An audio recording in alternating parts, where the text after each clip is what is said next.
আমাদের প্রথম প্রশ্নটা ছিল which part of the constitution is called Magna Carta. এবার এই ম্যাগনা কার্টা কথাটার মানে হচ্ছে যে সবচেয়ে ইম্পর্টেন্ট কোন পার্টটা সবচেয়ে ইম্পর্টেন্ট। ঠিক আছে, তো এখানে সবচেয়ে ইম্পর্টেন্ট বলতে দেখো ডিপিএসপি এটার পার্ট 4, আজকে আমরা এটা দিয়ে ক্লাস শুরু করব। ফান্ডামেন্টাল রাইট হচ্ছে পার্ট 3, সিটিজেন হচ্ছে পার্ট 2, আর পার্ট 5 হচ্ছে ইউনিয়ন। তাহলে অবভিয়াসলি এখানে পার্ট 3 ফান্ডামেন্টাল রাইট বা মৌলিক অধিকারটা হচ্ছে সবচেয়ে বেশি ইম্পর্টেন্ট। ঠিক আছে, প্রথম প্রশ্নটা বোঝা গেল। দ্বিতীয় প্রশ্ন বলছে the prohibition of human trafficking has been late down কোন আর্টিকেল আছে। তো এখানে কনস্টিটিউশনে ফান্ডামেন্টাল রাইটের আন্ডারে বলা আছে যে right against exploitation, right against exploitation. তো এই যে রাইট এগেনস্ট এক্সপ্লয়টেশন মানে তোমাকে কেউ এক্সপ্লয়েট করবে তার বিরুদ্ধে তোমার কিছু অধিকার আছে 23 এবং 24 নম্বর আর্টিকেল। ঠিক আছে, তাহলে 23 নম্বর আর্টিকেলে হচ্ছে হিউম্যানের ট্রাফিকিং এর বিরুদ্ধে বলা আছে, আর 24টা হচ্ছে বাচ্চাদের চাইল্ড এক্সপ্লয়টেশন। ঠিক আছে, 21 নম্বরে বলা হচ্ছে লাইফ অ্যান্ড লিবার্টি, আর 22 নম্বরে বলা আছে 22-এর সঙ্গে যেটা মানে গুলোয় সেটা হচ্ছে কনভিকশন অফ অফেন্স।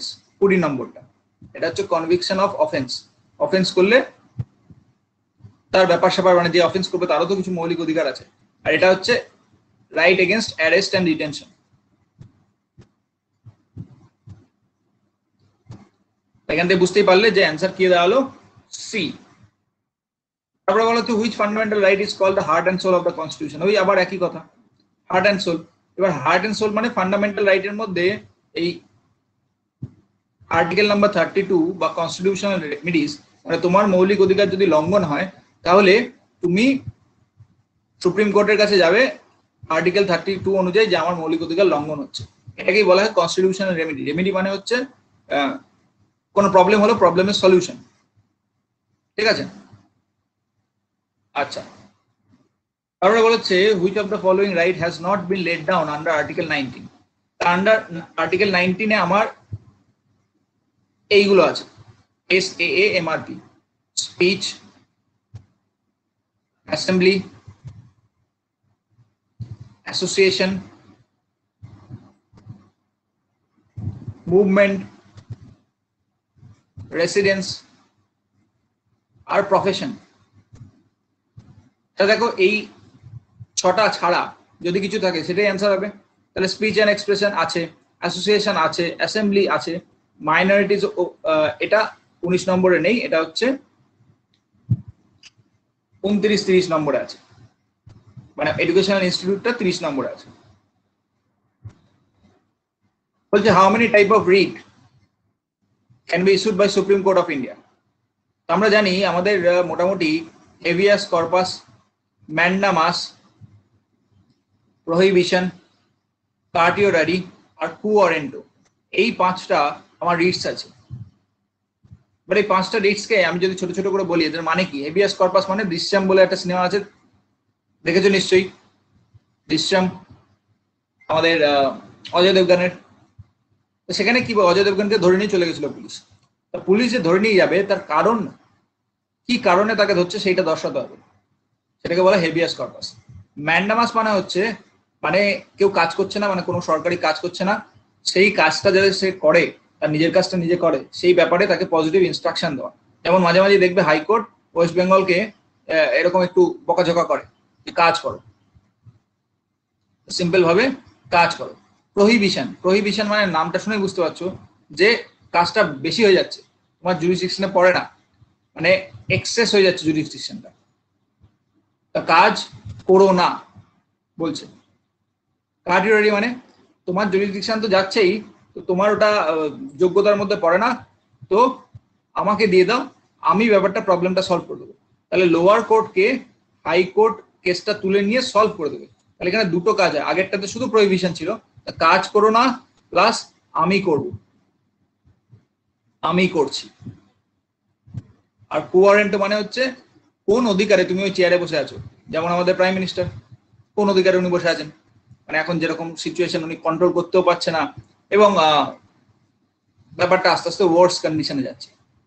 যেখানে ইউরোপিয়ান থেকে শুরু হয়েছে সেখানে ইউরোপিয়ানে খেলা হচ্ছে, দর্শক খেলা দিচ্ছে, আর আমরা আমাদের আইপিএল অন্য দেশে গিয়ে পরিচালনা করবো বলে ভাবছি। তাহলে এটা কি দাঁড়ালো, মানে কি যোগ্যতা ওই চেয়ারে বসে আছো, কি যোগ্যতা চেয়ারে বসে আছো। ঠিক আছে, তাহলে এই হচ্ছে আমাদের 5টা রিটস যেখানে সুপ্রিম কোর্ট আমাদেরকে মানে আমাদের যে মৌলিক অধিকার আছে সেইটা বাঁচাতে পারে। বোঝা গেল?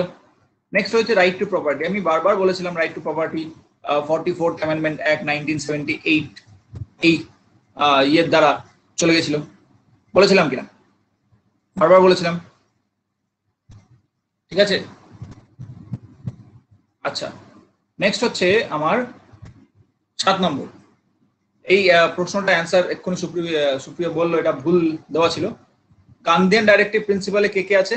ভিলেজ পঞ্চায়েত 40, কটেজ ইন্ডাস্ট্রি 43, আর opportunity healthy development of children এটা আর্টিকেল 39 আছে।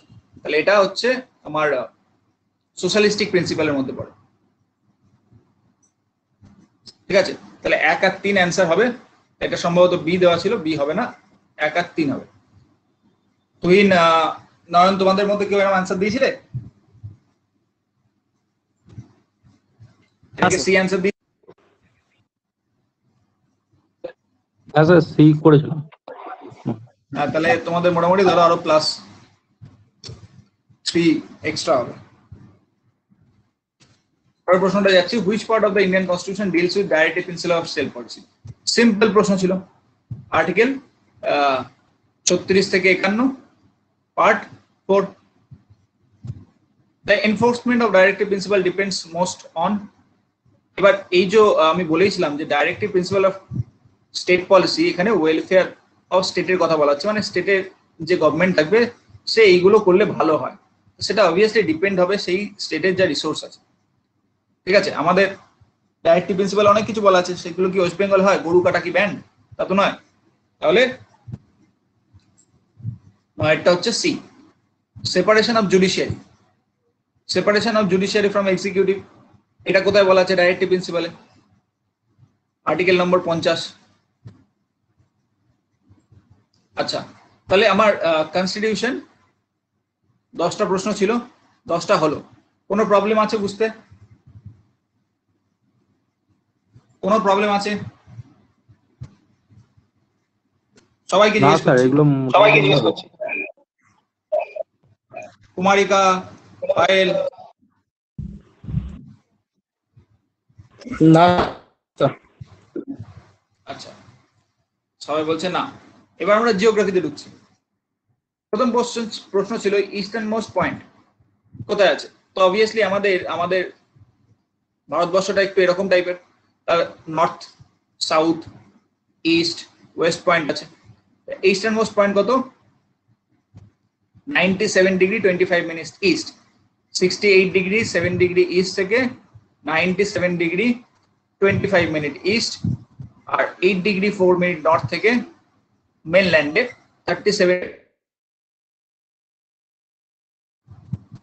37 ডিগ্রি 6 মিনিট নর্থ। ঠিক আছে, এটাকে কি বলা হয়? গুয়রমতি, এটাকে বলা হয় কিবিতু। যাই হোক, ইজি প্রশ্ন ছিল। Topic of cancer does not pass. আমরা জানি টপিক অফ ক্যান্সার 8টা স্টেটের মধ্যে দিয়ে পাস হয়েছে। তো বলছে কোন স্টেটের মধ্যে পাস হয়নি? রাজস্থান পাস হয়েছে, ওড়িশা পাস হয়েছে, ছত্তিশগড়, ওড়িশা হয়নি তো? ওড়িশা হয়নি, ঠিক, ত্রিপুরা হয়েছে।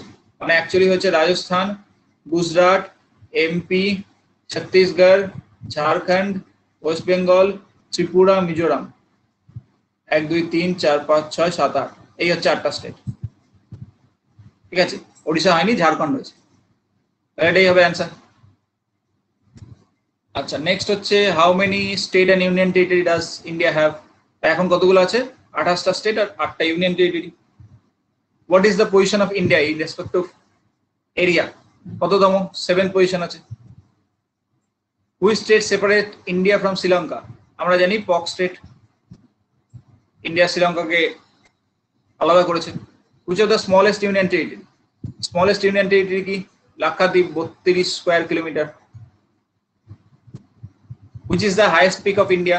এখানে একটু গন্ডগোল হচ্ছিল, 15 নম্বরে সবাই দুটো এটাকে কোশ্চেন ছিল। K2 তাই তো?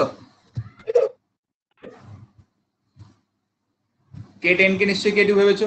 অ্যানসার কাঞ্চনজঙ্ঘা 8611 মিটার, তাই তো? না 8598? স্যার এখানে কাঞ্চনজঙ্ঘাও তো স্যার অ্যান্সার করলে হবে না, এখানে নন্দা দেবী করলে বেস্ট হতো না? না না, highest peak, highest Indian peak বলেছে কাঞ্চনজঙ্ঘা অ্যান্সার হবে।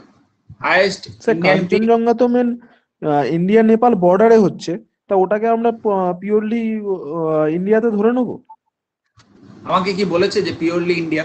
এই যে আমি লিখলাম প্রশ্নটা, which is the highest Indian peak resides only in India, এরকম যদি না বলে তাহলে কিন্তু আমি অ্যান্সার কাঞ্চনজঙ্ঘাকেই নেব।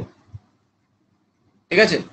8500। ঠিক আছে, ঠিক আছে, তাহলে আমাকে প্রশ্নটা দেখে একটু বুঝতে হবে। আর এরকম টাইপের প্রশ্নতে একটু এদিক ওদিক হয়, যখনই হাইয়েস্ট পিক বলবে তো প্রথমেই K2 থাকবে, তারপরে কাঞ্চনজঙ্ঘার নাম থাকবে। যদি না কোশ্চেন স্পেসিফিক্যালি বলে দেয় যে সোললি রিসাইডস ইন ইন্ডিয়া, শুধুমাত্র ইন্ডিয়াতেই অবস্থিত। ঠিক আছে, কাঞ্চনজঙ্ঘা সিচুয়েটেড হুইচ স্টেট? পরের প্রশ্নটা ওই একই জিনিস, সিকিম আর নেপাল। হিমালয়ের মানে কি? Aboard of snow. Which of the following is the youngest range in India? Obviously Himalaya. Himalaya এখনো বাড়ছে।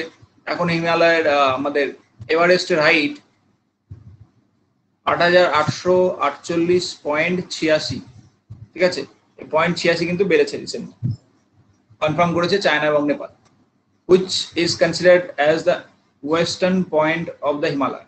তাহলে ইস্টার্ন আছে আর ওয়েস্টার্ন আছে। ইস্টার্নটা কি? এর দুজনের মধ্যে একজন ইস্টার্ন একজন ওয়েস্টার্ন। ইস্টার্ন কে ওয়েস্টার্ন কে কি কার মনে নেই? ইস্টার্ন নামচা বারোয়া, ওয়েস্টার্ন নাঙ্গা পর্বত। একদম, তো ওয়েস্টার্নটা হচ্ছে নাঙ্গা পর্বত, ইস্টার্নটা নামচা বারোয়া। আগের দিন আমরা যখন রিভার পড়েছিলাম, ব্রহ্মপুত্র, বিশেষ করে ইয়ারলুং সাংপো, সেখান থেকে দিহং হচ্ছে ভারতবর্ষে ঢুকে, তো এই পিকের সামনে দিয়ে বেঁকছিল, এরকম ভাবে আমরা বেঁকিয়েছিলাম, এখানে ছিল সেই পিকটা। আচ্ছা, তো এই পর্যন্ত আমার জিওগ্রাফি ছিল। জিওগ্রাফির প্রশ্নগুলো মোটামুটি সোজা ছিল, মোটামুটি সোজা ছিল। জিওগ্রাফি নিয়ে কোনো প্রবলেম? না স্যার। আচ্ছা, জিওগ্রাফি নিয়ে কোনো প্রবলেম নেই। আচ্ছা, চ্যাটে কেউ কিছু বলছে? আচ্ছা, সৌভিক বলছে না।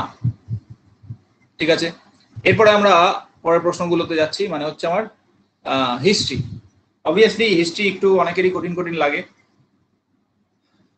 কিন্তু মোটামুটি সোজা প্রশ্নগুলো অ্যান্সার দেওয়া দরকার ছিল আর কি। দেখো, বিয়ার্ড ম্যান। এবার বিয়ার্ড ম্যান, তোমরা যারা মহেঞ্জোদারো ঋত্বিক রোশনের সিনেমাটা দেখেছো তারা জানো যে বিয়ার্ড ম্যান বলতে ওই ভিলেনটা ছিল। তাহলে বিয়ার্ড ম্যান কোথায় পাওয়া যাবে? মহেঞ্জোদারোতে পাওয়া যাবে। নেক্সট বলছে the Harappan built the earliest cities complete with town planning, sanitation, drainage system and broad well laid road, মানে খুব সুন্দর সিটি বানাতো বাংলা বললে। Harappans built double-storied house of burnt bricks, each one of which had bedroom, kitchen as well. তাহলে এই টাইপের যে প্রশ্ন, তোমার যদি মনে হয় যে তুমি স্কিপ করতে চাও, তুমি স্কিপ করে যাবে। আর যদি সিম্পল তুমি ইয়েটা জানো, কি বলে, নর্মাল হরপ্পা মহেঞ্জোদারো মোটামুটি পড়াশোনা করেছো, তাহলে জানো, দেখো Harappa obviously one of the earliest সিটিজ, যার মধ্যে টাউন প্ল্যানিংটা একটা বড় ব্যাপার ছিল, এটা একটা উল্লেখযোগ্য ব্যাপার। কিন্তু টাউন প্ল্যানিং বাকিদেরও ছিল, এমন নয় যে টাউন প্ল্যানিং বাকিদের ছিল না। এর মধ্যে ড্রেনেজ সিস্টেমটা হচ্ছে হরপ্পার একটা উল্লেখযোগ্য বিষয়, যেটা বাকিদের ছিল না। মানে সিস্টেমেটিক ড্রেনেজ সিস্টেম, এইটা বাকিদের কিন্তু ছিল না। ঠিক আছে, তাহলে যদি এমনি নর্মাল ভাবে ভাবো তাহলে কিন্তু আরামসে এই অ্যান্সারটায় পৌঁছে যাবে যে সবই সত্যি কথাই বলছে। ঠিক আছে, আচ্ছা 23 নম্বর, সোশ্যাল সিস্টেম অফ হরপ্পান ওয়াজ। এবার এই যে সোশ্যাল সিস্টেম মানে কি, এদের মধ্যে কি কাস্ট সিস্টেম ছিল? এদের মধ্যে ব্রাহ্মণ ক্ষত্রিয় বৈশ্য শূদ্র এরকম ছিল? ছিল কি? ছিল না। তাহলে না, স্যার। মোটামুটি একটা ফেয়ারলি ইগালিটেরিয়ান। ইগালিটেরিয়ান মানে হচ্ছে সবাই সমান, কাইন্ড অফ সবাই সমান। এবার তুমি বলতে পারো যে ওখানেও তো একটু ওই বিয়ার্ড ম্যান ছিল যাকে পুরোহিত বলা হতো। হ্যাঁ, কিন্তু এতটা মোটামুটি ওই জন্যই অ্যাডজেক্টিভটা লাগানো হয়েছে, ফেয়ারলি। ঠিক আছে, অ্যাডজেক্টিভ না, অ্যাডভার্ব। স্যার, বি এর অপশনটা কি ছিল? বি কি বলছো? বি বলছো না সি বলছো না এ বলছো, কি বলছো?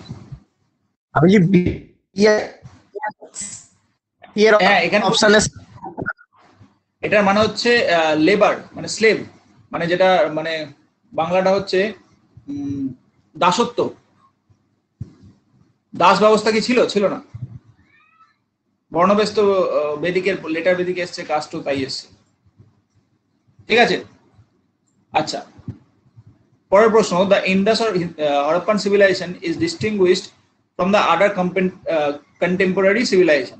ওই যে যেটা আমি বলেই দিলাম যে টাউন প্ল্যানিং এদের মধ্যে ছিল এবং মেসোপটেমিয়ার মধ্যেও ছিল, কিন্তু এদের যে আন্ডারগ্রাউন্ড ড্রেনেজ সিস্টেম এটা একটা উল্লেখযোগ্য এদের মধ্যে বিষয় ছিল, এটা বাকিদের ছিল না। পরের প্রশ্ন, which of the following Harappan site is not located in Gujarat. তা এখানে দেখো সুতকান জেন্ডার, আমরা তখন বলেছিলাম যে এটা পাকিস্তানে আছে, এবং এটাই কি আমাদের সবচেয়ে ওয়েস্টার্ন মোস্ট পয়েন্ট, সবচেয়ে ওয়েস্টার্ন মোস্ট পয়েন্ট।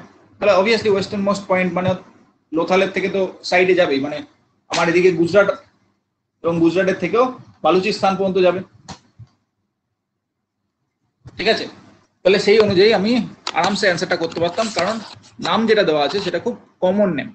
সুতকানজেন্দার, আলমগীরপুর, এগুলো খুব কমন নেম। আচ্ছা পরের প্রশ্ন আসা যাক। পরের প্রশ্ন বলছে, which of the following Indus valley sites is presently Pakistan.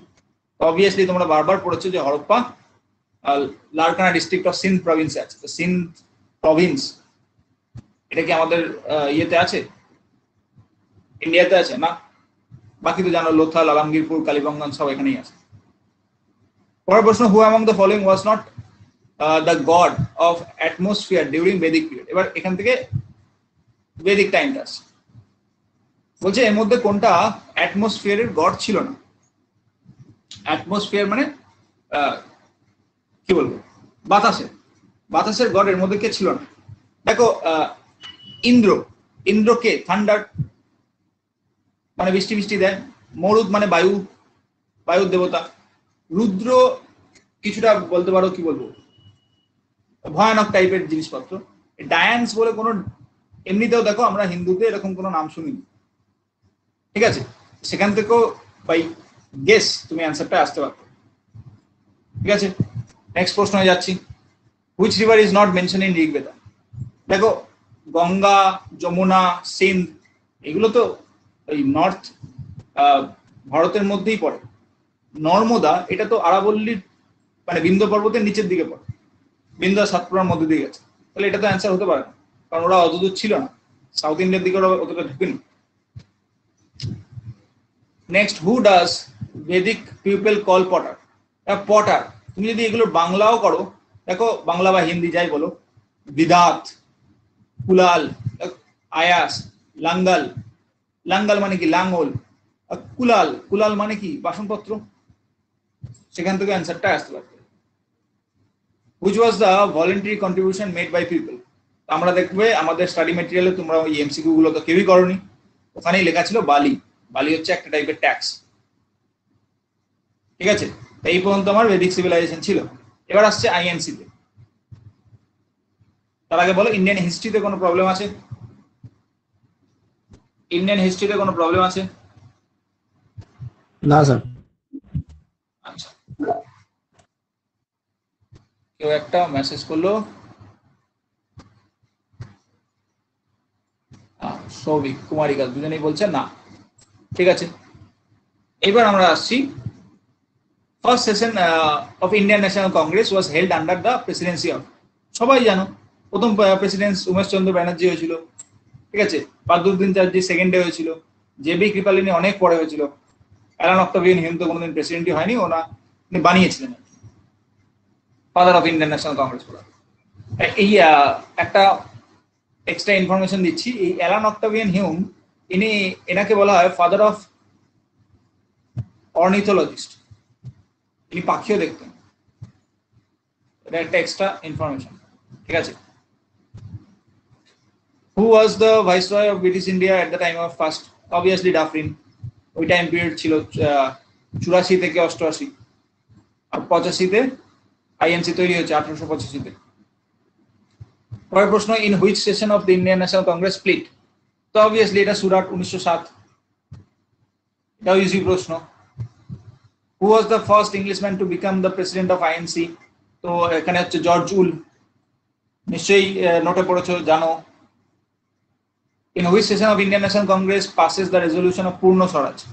পূর্ণ স্বরাজ কখন পাস করেছিল? কমপ্লিট ইন্ডিপেন্ডেন্স 1929-এ, লাহোর সেশন, একই না আমাদের জওয়াহরলাল হ্যাঁ, স্যার। নেহরু। আচ্ছা, নেক্সট হচ্ছে আমার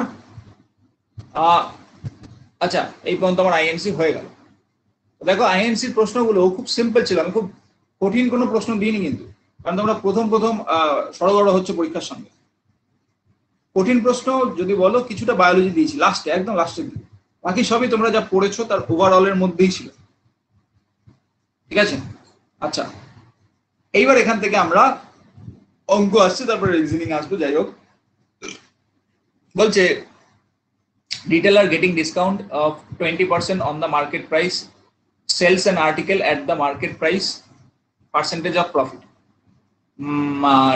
Retailer getting discount, market price থেকে ডিসকাউন্ট পেয়েছে, মানে ও 100 যদি মার্কেট প্রাইস হয় 80-তে কিনেছে এবং 80-তে কিনে 100-তে বিক্রি করেছে, তাহলে 20 টাকা, 80 টাকা, 100 টাকা, 25%। বোঝা গেল তো সবার?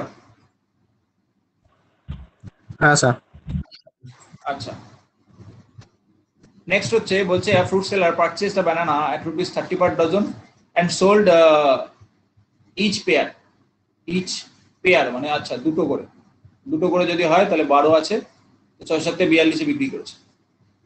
What is the percentage of এবিট? মানে 12/30 × 100, 3 দিয়ে 10, 3 দিয়ে 4, 40% প্রফিট, 40% প্রফিট, ঠিক আছে। আশা করি বুঝতে পেরেছো। যদি বুঝতে না পারো এই কুমারিকা পায়েল বা অন্য কেউ কমেন্ট করবে বা চ্যাট বক্সে করবে, আওয়াজ আসছে আমি বুঝতে পারবো। আচ্ছা, selling a radio 363.75, there was a loss of 3% of the radio seller.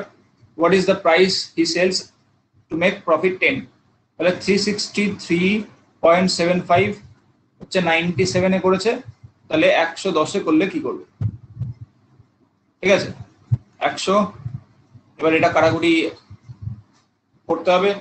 363.75 loss of 97, সব ডাটা ঠিক আছে।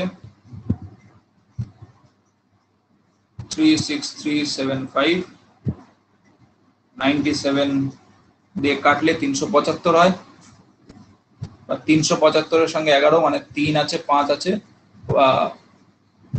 বাবা 375, তাহলে 375 দুবার বসিয়ে দিই, 2 1 412 টাকা 50 পয়সা, সি অ্যান্সার।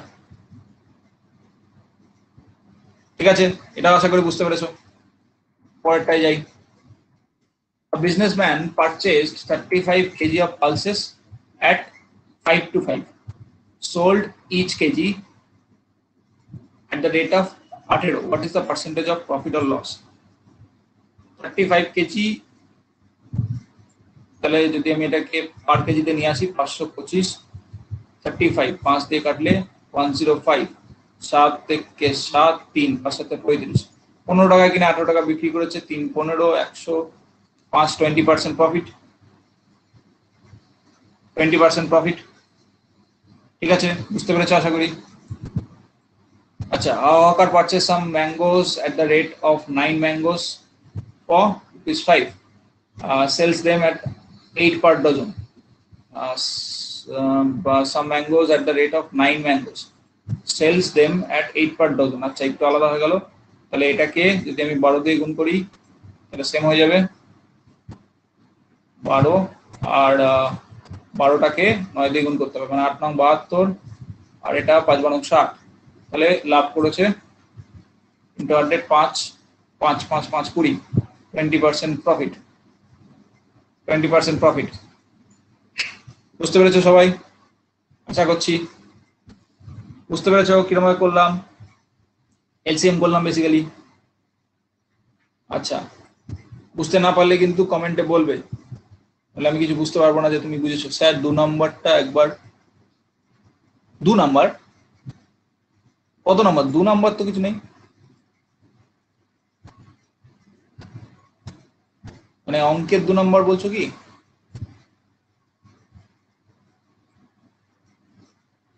মানে এইটা বলছো 37 নম্বরটা, 37 নম্বরটা বলছো সেকেন্ড ম্যাথ? হ্যাঁ, আচ্ছা দেখো কি বলেছিল, ফ্রুট সেলার পারচেজড আ ব্যানানা, 30টা কিনেছে, মানে 12টা কিনেছে 30 টাকায়। ডজন মানে কি, 12টা কিনেছে 30 টাকায়, আর বলছে ইচ পেয়ার মানে দুটো বিক্রি করছে 7 টাকায়। তাহলে আমার দুটো তো আমার কোয়ান্টিটি সেম করতে হবে, তবে না আমি অঙ্কটা ঠিকঠাক করতে পারবো। তাহলে দুটো যদি বিক্রি করে 7 টাকায়, তাহলে আমি 6 দিয়ে গুণ করলে এটাকে ডজন করে নিলাম। তাহলে একে যদি 6 দিয়ে গুণ করে একে 6 দিয়ে গুণ করতে হবে, তার মানে কি 1 ডজন বিক্রি করেছে 42 টাকায়, তাই 30 টাকায় কিনে 42 টাকায় বিক্রি করেছে, তাহলে কত লাভ? 12 টাকা। 12 টাকা 30 টাকা, 100 টাকা কত? 40% প্রফিট। ঠিক আছে, বোঝা গেছে? 37 বোঝা গেছে? কুমারিকা 37,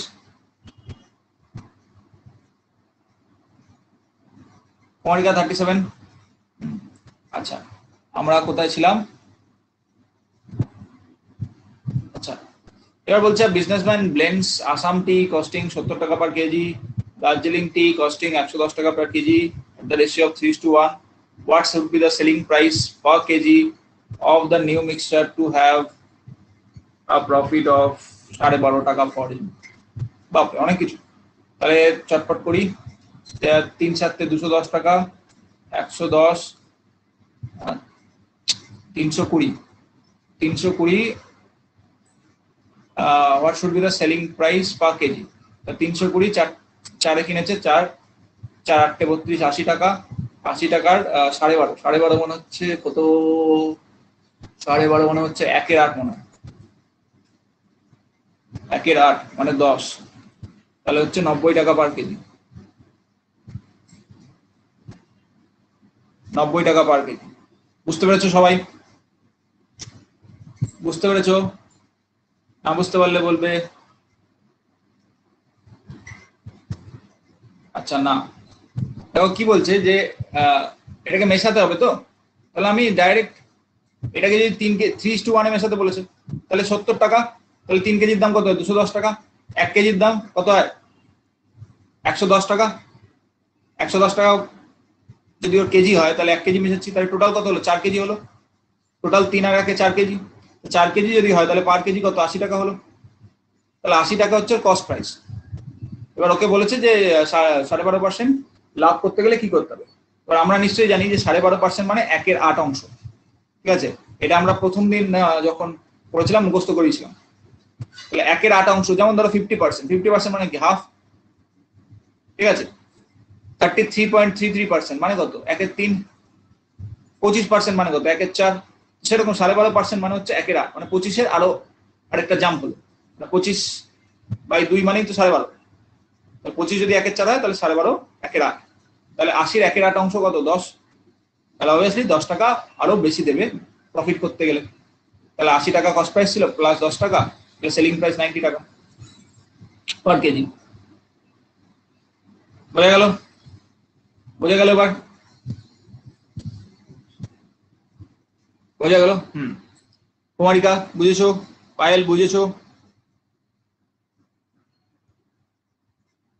কুমারিকা, পায়েল একবার চ্যাট বক্সে বলে দিও, বুঝতে পেরে যাবো আমি। কুমারিকা এবং পায়েল, যদি বুঝতে না পারো তাহলে বলো, আমি আরেকবার বোঝাবো। বুঝেছো কি বোঝনি? আরেকবার বলুন। আচ্ছা,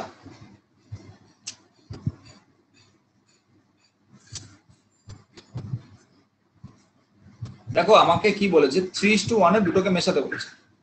তাহলে যদি 3:1 মেশাই তাহলে ব্যাপারটা কিরম দাঁড়াবে? মানে সোজা ভাষায় আমাকে বলেছে যে একজনের 3 অংশ নাও, আরেকজনের 1 অংশ নিয়ে একটা আমায় চা বানাও। তাহলে 70 টাকা পার কেজি, আসাম চায়ের দাম যদি 70 টাকা পার কেজি হয়, তাহলে তার 3 মেশাবো, তাহলে 3 মানে 3 কেজি মেশাবো, তাহলে দাম কত হবে? 210 টাকা। আরেকদিকে দার্জিলিং টির দাম কত? 110 টাকা। তাকে কত নিতে বলেছে? 1 অনুপাত। তাহলে 1 অনুপাত যদি নিই তাহলে 1 দিয়ে গুণ করবো, তাহলে তার কত দাম হবে? 110 টাকা। তাহলে এবার এই 3 কেজি আর এই 1 কেজি টোটাল কত দাঁড়াচ্ছে? 4 কেজি। তাহলে 4 কেজির দাম কত দাঁড়াচ্ছে? দুজনের যোগফল, মানে হচ্ছে 320 টাকা। এবার আমায় বলেছে পার কেজিতে প্রফিট করতে গেলে কি করতে হবে? তাহলে আমার 4 কেজি যদি 320 টাকায় কিনি তাহলে 1 কেজির দাম কত হবে? 80 টাকা পার কেজি। 80 টাকা পার কেজি। এবার বলেছে 80 টাকা পার কেজি যদি 12.5% লাভ করতে হয় তাহলে সেলিং প্রাইস কত হবে? তাহলে 80 টাকা 12.5% মানে কত? 1/8। তার মানে কি 10। তার মানে লাভ কত হলো? 10 টাকা লাভ হলো। তাহলে 10 টাকা যদি লাভ হয় তাহলে সেলিং প্রাইসের দাম কত? 90 টাকা। আর এটা যদি পছন্দ না হয় তাহলে 80 ইন্টু 25/2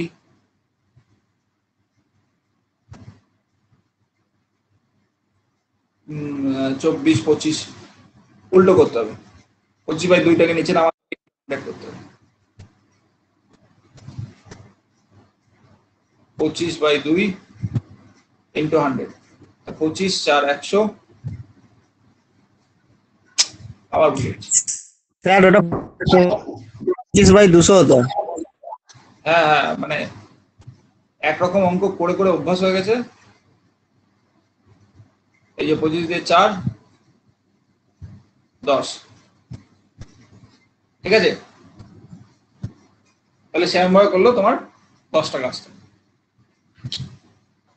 এবার বোঝা গেছে? এবার বোঝা গেছে? আচ্ছা, এবার আমরা পরের অঙ্কটা যাচ্ছি।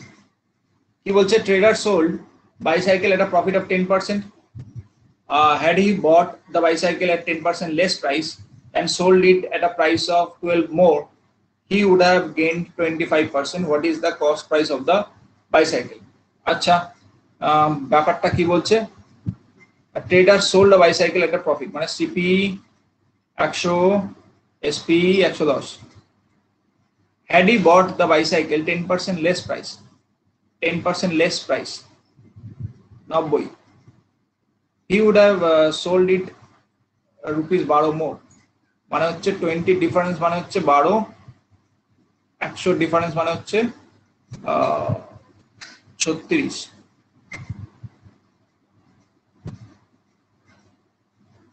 বারো more, he should have gained 25%. না না না,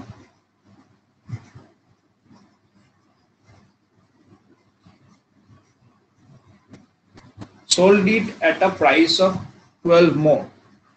স্যার 90 এর 25% বার করে ওই ডিফারেন্সটা 12 হবে। হ্যাঁ হ্যাঁ হ্যাঁ, 25% মানে হচ্ছে 4, 90/4, 4 দুগুণে 8, 1 1, 4 দুগুণে 8 2, 22.5, 22 মানে হচ্ছে 9 10 11, 112.5 আর 2.5 মানে হচ্ছে 12 টাকা। 2.5 এর ডিফারেন্স হচ্ছে 12, 2.5 ইন্টু 100, 4 4 12 48, 480 টাকা। বাকিটা বুঝতে পেরেছো? দেখো আমি আবার একটু বলছি ব্যাপারটা কি বলছে। ট্রেডার সোল্ড বাইসাইকেল, এইটুকু নিশ্চয়ই বুঝেছো যে সিপি 100 টাকা হলে 10 টাকা যদি প্রফিট হয় তাহলে এসপি 110 টাকা হবে। এবার বলছে যদি সে 10% লেসে কিনতো, 10% লেস মানে হচ্ছে 90 টাকায় যদি কিনতো তাহলে সে 25% লাভ করতো, মানে বিক্রি করে 25% লাভ করতো। তাহলে বিক্রি করছে 90 এর 25% কত, 112 টাকা 50 পয়সা। ঠিক আছে, 25% মানে 90 এর 25% লাভ করে যদি বিক্রি করে তাহলে 112 টাকা 50 পয়সা দাঁড়ায়। এবার বলছে তাহলে যেটা হতো 12 টাকা বেশি আসতো, এদের দুজনের মধ্যে ডিফারেন্স বলছে 12 টাকা, কিন্তু আমার হিসাব মতো 2.5 টাকা হচ্ছে। তাহলে 2.5 টাকা যদি 12 টাকার সমান হয় তাহলে 100 টাকা কার সমান হবে, দিয়ে 100 দিয়ে গুণ করবো। ঠিক আছে, 2.5 টাকাটা যদি মানে আমার এখানে 2.5 এর ডিফারেন্স মানে হচ্ছে 12, অ্যাকচুয়াল 12 টাকার ডিফারেন্স, তাহলে একে কত, 100 কত। ঠিক আছে, এবার নিশ্চয়ই বোঝা গেল, বাকিরা কমেন্ট করে দিও, নইলে আমি পরেরটায় চলে যাব। কমেন্ট করে দিও। আচ্ছা, কুমারিকা কমেন্ট করে দিয়েছে, পায়েলও কমেন্ট করে দিও যদি বুঝে যাও। আচ্ছা, a bookseller allowing 12% discount on the market price, the market price, তাহলে এটা 100 হলে 12% মানে হচ্ছে 90 88। book made market price of a book made a profit of 10%, what will be his percentage of profit if he sells the book at a market price? কি বলছে, a bookseller allowing 12% discount on market price of a book made a profit of 10%, what will be the percentage of profit if he sells the book at the market price? মানে 12, এটা কি বলতে চাইছে, a bookseller allowing 12% discount on sir market, market প্রাইসটা 88 হবে আর ভাবতে দাও, a bookseller allowing 12% discount on a market price of a book made a profit of 10%, what will be the percentage profit if he sells the book at a market price? কি বলতে চাইছে সেটাই বুঝতে পারছি না। A bookseller allowing 12% discount, sir সিপিটা 100 ধরে নিন, তাহলে এসপিটা 110 হয়ে যাবে। না একটু আমার মতো করে নি আগে।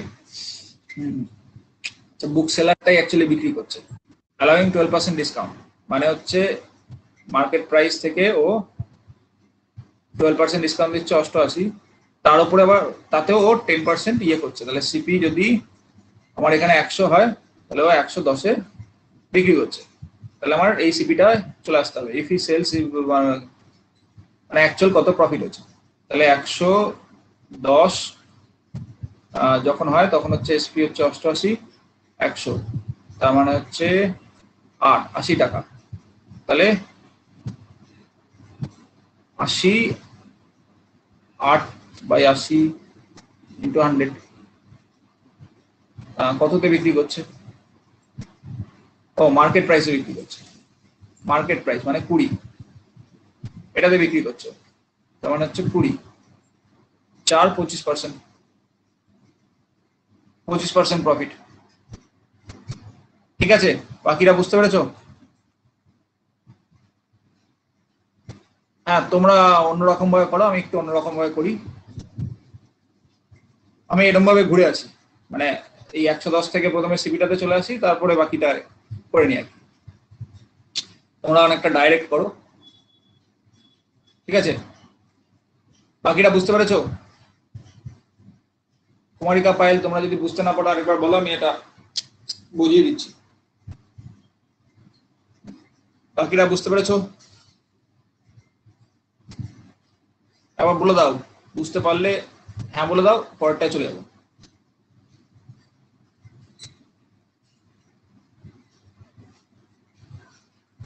বলুন একবার। আচ্ছা, দেখো আমার সিস্টেমটা হচ্ছে এরকম যে তিনটে যখন জিনিসপত্র দেয় তখন আমি এরকম ভাবে করি, ওরা একটু অন্যভাবে করে।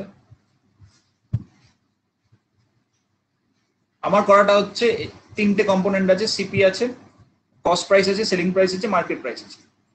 এরা বলছে যে বই কিনতে এসছে তাকেও 12% ডিসকাউন্ট দেয়, মানে 100-তে যদি বইটার মার্কেট প্রাইস লেখা থাকে বা বইটার উপরে লেখা আছে 100 টাকা, তো তাদের 12% মানে ডিসকাউন্ট দেওয়া মানে কি 88 টাকায় সে বিক্রি করছে।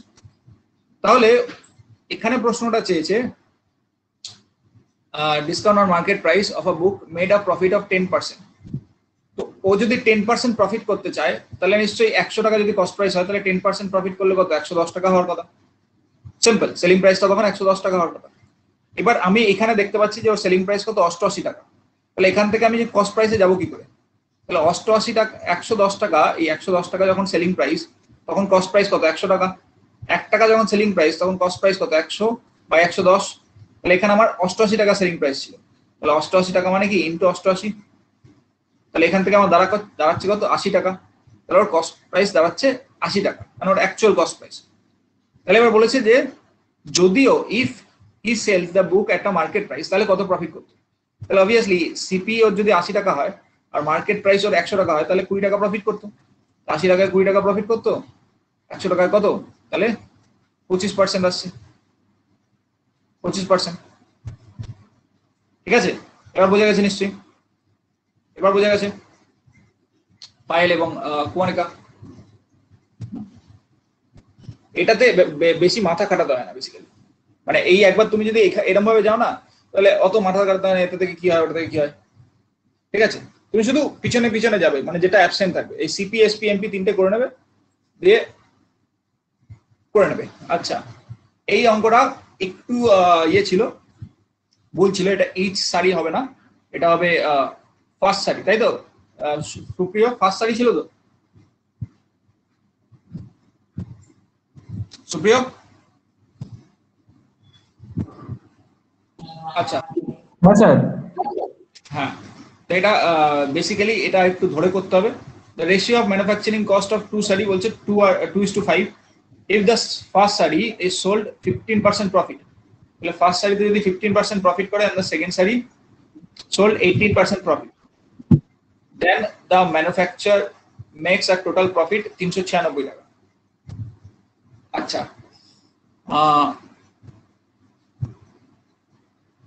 তাহলে ফার্স্ট সারিটার প্রাইস কত? কারণ দুটো শাড়ির একরকম প্রাইস হতে পারে না, কারণ দুটো বলেই দিয়েছে 2:5।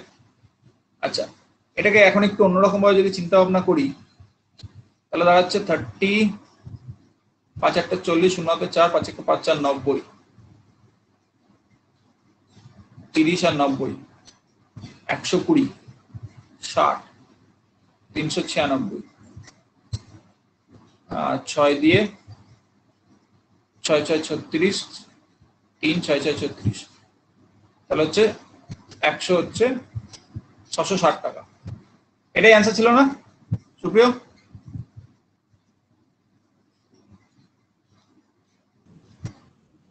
হ্যাঁ স্যার।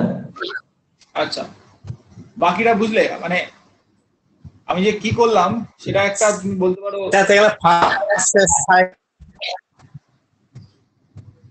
কি বলছো একটু কমেন্টে বলো, এরকম বললে ইয়েটা হয়ে যাচ্ছে। দেখো ব্যাপারটা অনেকভাবে অঙ্ক করা যায়। এখানে যখন আমার কস্ট প্রাইস 2:5 দিয়ে দিয়েছে, ঠিক আছে, তাহলে 15% প্রফিট আমি তাকে গুণ করে দিলাম 2 দিয়ে, তাহলে কত দাঁড়ালো 30। আবার 18% প্রফিট, তাহলে 5 যদি অনুপাত হয় তাহলে অ্যাকচুয়ালি দাঁড়াচ্ছে কত, মানে সিম্পল ভাবে ভাবো 90 টাকা। ঠিক আছে, এবার দুটোকে যদি বিক্রি করি manufacture makes a total profit of 396। ঠিক আছে, টোটাল প্রফিট 396, মানে আমি একটা অ্যাভারেজ এখান দিয়ে বার করেছি 60 = 396 দিয়ে পটাশ করে মেরে দিচ্ছি। ঠিক আছে, এবার এটা বুঝতে হয়তো অসুবিধা হবে, সিম্পল ভাবে করতে পারো। 2x 5x, 2x এর হচ্ছে 15% মানে 115 বাই 100 প্লাস 5x এর হচ্ছে 118 বাই 100 ইকুয়াল টু দাঁড়াচ্ছে 396। এখান থেকে x এর ভ্যালু বার করবে তাহলে হয়ে যাবে। ঠিক আছে, এইসব ছুটকো ছাটকো না করে এটাও করতে হবে। ঠিক আছে, এখান থেকে x এর ভ্যালু নিশ্চয়ই একটা বেরোবে, মানে এটা দেখো 115, 230, আর এটা হচ্ছে 5 8 40, 0 হাতে 4, 5 1 5 4 9, 590, এটা into x is equal to 396 into 100, তাহলে হচ্ছে 9 3 12 2 হাতে 1 6, ঠিক হলো তো? 230 5 18 90 5 1 5, 590 মানে হচ্ছে 600, তাহলে 820 তো দাঁড়াচ্ছে, তাহলে এক্স দাঁড়াবে 396 100/820, 6 দিয়ে 66, 6 কে 6 120, 6 দিয়ে 11 20, 20 দিয়ে 5, এক্স 55, কেন ভুল লাগছে?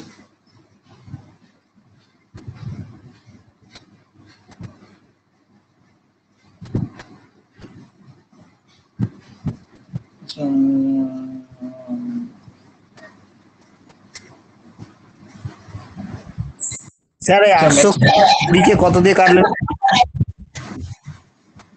120 কে কত দিয়ে কাটলাম ভুলে গেলাম, 6 দিয়ে কাটলাম। স্যার 820 820 কেও 6 দিয়ে কেটেছিলাম, 6 কে 6, ও ভুলভাল করে ফেলছি, ওখানেই ভুলভাল হয়ে গেল।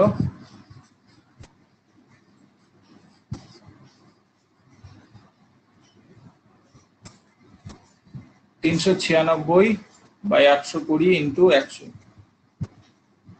এটা তো 4 দিয়ে কাটলে 25, 4 দুগুণে 8, 05, 205, 5 দিয়ে কাটলে 5 4 5 20, 41, 396 কে 41 দিয়ে যাবে?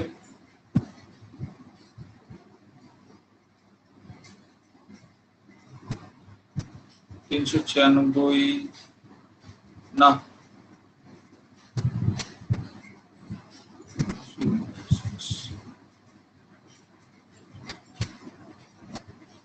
হচ্ছে না তো। সব ঠিক করেছিলাম, ratio of manufacturing cost to sari 2:5, sold 15% profit, second sari 18% profit, 18 মানে 118। স্যার এখানে 115 ধরেছেন আর 118 ধরেছেন, হ্যাঁ দুটো জিনিস। এইটা তো হচ্ছে আপনার 15% প্রফিট প্লাস আপনার 100%, মানে 100 টাকা হ্যাঁ। প্লাস 15 টাকা, 115 টাকা ধরেছেন। তাহলে দ্বিতীয় ক্ষেত্রে আপনি শুধু সুদটা ধরেছেন, মানে প্রফিটটা 396, তার সঙ্গে আপনি তো আসলটা যোগ করেননি। হ্যাঁ হ্যাঁ হ্যাঁ হ্যাঁ, ঠিক ঠিক ঠিক ঠিক, এই জায়গাটাই ভুল হচ্ছে। তাহলে এটা 15, এটাও 18, তাহলে এই অঙ্কটা দাঁড়াবে, কারণ আমি তো টোটাল প্রফিটের সঙ্গে সবকিছু করে ফেললাম।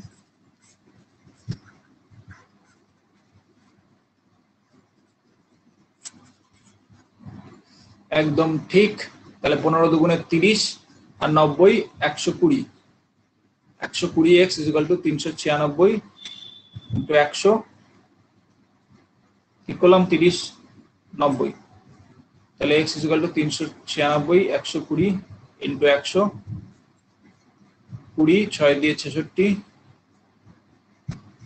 ঠিক করলাম তো, 6 দিয়ে 20, 6 6 36, 3 6 6 36, 5 5 6 30, 0 হাতে 3, 5 6 30 আর 3 33, তাহলে ফার্স্ট শাড়িটার দাম কত দাঁড়াচ্ছে? 660। ঠিক আছে, এটা হচ্ছে সিম্পলটা, এটা হচ্ছে সিম্পল, মানে একদম নর্মাল অঙ্ক। অনেকক্ষণ টাইম লেগে গেল এটা করতে। 45 নম্বর, a man sold an article at a gain of 5%, if he had sold মানে 3% এর গ্যাপ মানে হচ্ছে 240 টাকা, 1% মানে 80, 100% মানে 80 ইন্টু 100, তাহলে option number C right answer. বুঝতে পেরেছো সবাই? বুঝতে পেরেছো? আগেরটাও বুঝতে পেরেছো? আগেরটাও বুঝতে পেরেছো আর এটাও বুঝতে পেরেছো? সবাইকে জিজ্ঞেস করছি, চ্যাট বক্সে বলে দাও হ্যাঁ হ্যাঁ হ্যাঁ, চ্যাট বক্সে বলে দাও হ্যাঁ হ্যাঁ হ্যাঁ।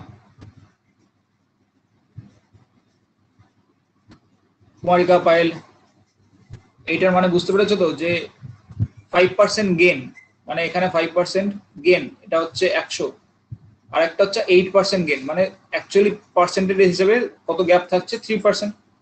3% মানে 240 টাকা এক্সট্রা, তাহলে 1% মানে কত, 100% মানে কত, সেটাই চেয়েছে। বুঝতে পেরেছো এটা?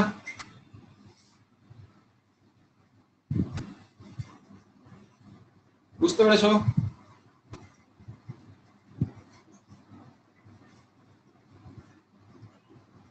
আচ্ছা আচ্ছা, এই 46 থেকে তো এবার আমার রিজনিং শুরু হচ্ছে। তাহলে অঙ্ক মোটামুটি বোঝা গেল যে অঙ্কগুলো করার ছিল, শুধু একটা দুটো অঙ্ক ছাড়া একটাই অঙ্ক একটু দেখলাম ইয়ে হলো, বাকি মোটামুটি সোজার মধ্যেই ছিল। এবার আমরা স্টেটমেন্ট কনক্লুশন করছি। কি বলছে? In the following question a statement is given followed by some conclusion without resolving anything yourself, মানে নিজে থেকে কিছু আবার কনক্লুড করো না। Choose the conclusion which is logically follow. তো বলছে many offices are located in building with multiple floor. আচ্ছা, if a building has more than 3 floor it has a lift. আচ্ছা, মেনি আর হচ্ছে 3-এর বেশি থাকলে একটা লিফট থাকে। আচ্ছা, all floors of building with multiple floors may be reached lift, না, কারণ 3-এর বেশি থাকলে তবেই তো বলেছে লিফটটা থাকবে। আচ্ছা, নেক্সট হচ্ছে only floors have the third floor, only floors have the third floor have lift, only floor have the third floor have lifts, only floor above the third floor, তাই তো বলেছিল। If a building has more than 3 floor it has a lift, only floors have the above third floor have lifts, ঠিক লাগছে। 7th floor does not have lift, এটা ভুল। all building have lift, এটাও ভুল। এবার আমার যেটা দাঁড়াচ্ছে only floors above the third floor have lift, if a building has more than 3 floor it has a lift, many offices are located in building with multiple floors, all floors of building with multiple floors may be reached in lift. Answer B, answer B, বোঝা গেল? only floors above third floor have lifts, 3-এর বেশি হলে তখনই lift থাকবে। বোঝা গেল?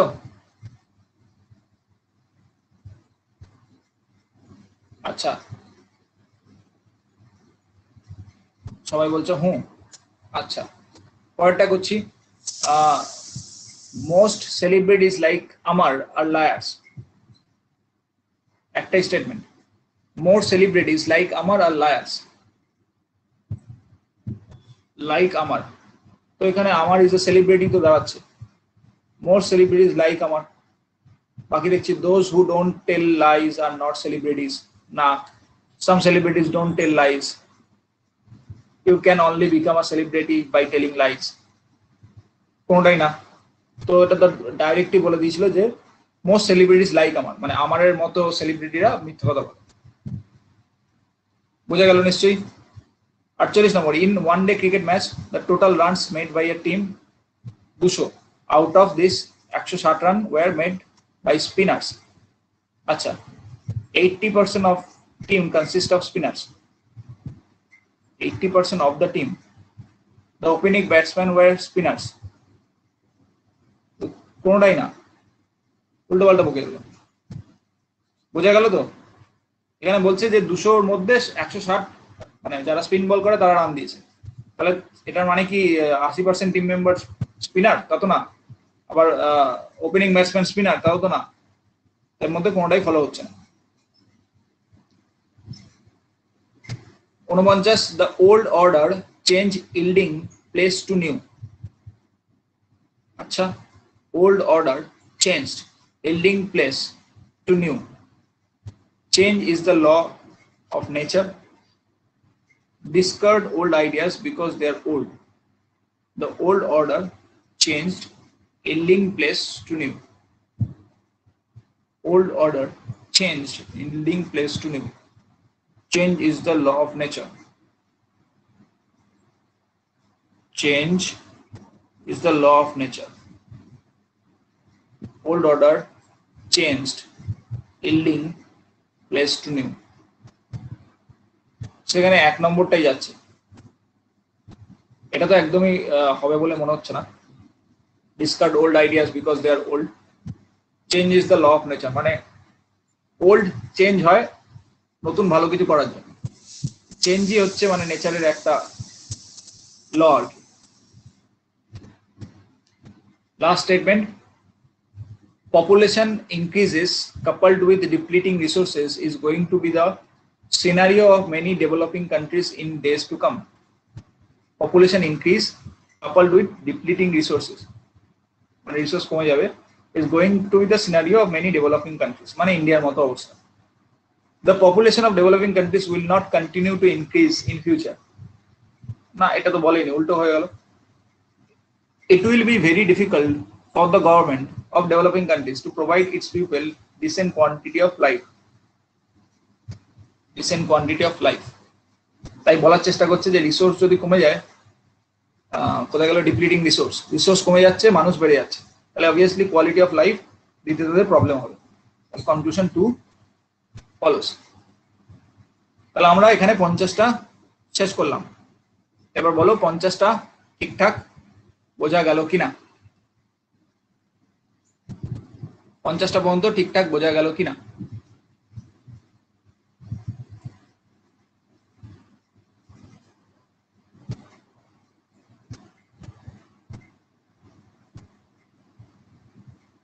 আচ্ছা,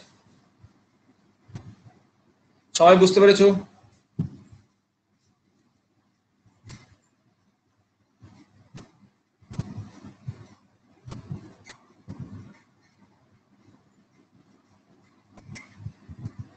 আচ্ছা, এবার আমরা আমাদের ক্লাসটাকে এখানে এন্ড করে 5 মিনিটের ব্রেক নিচ্ছি। 5 মিনিটের ব্রেকের পরে আবার আমরা আসছি। আমাদের আজকের যে ক্লাস, আগের দিন কনস্টিটিউশনের সেকেন্ড ক্লাসটা বাকি ছিল, তোমরা কেউ করতে চাওনি, সেইটা আমরা এবার নিয়ে আসছি। ঠিক আছে, 5 মিনিটের ব্রেক, এখানে স্টপ করে আবার লাইভে আসবো, তো আবার এই ইয়েতেই ঢুকে যাবে, ক্লাসে ঢুকে যাবে। ঠিক আছে, 5 মিনিট স্টপ হচ্ছে।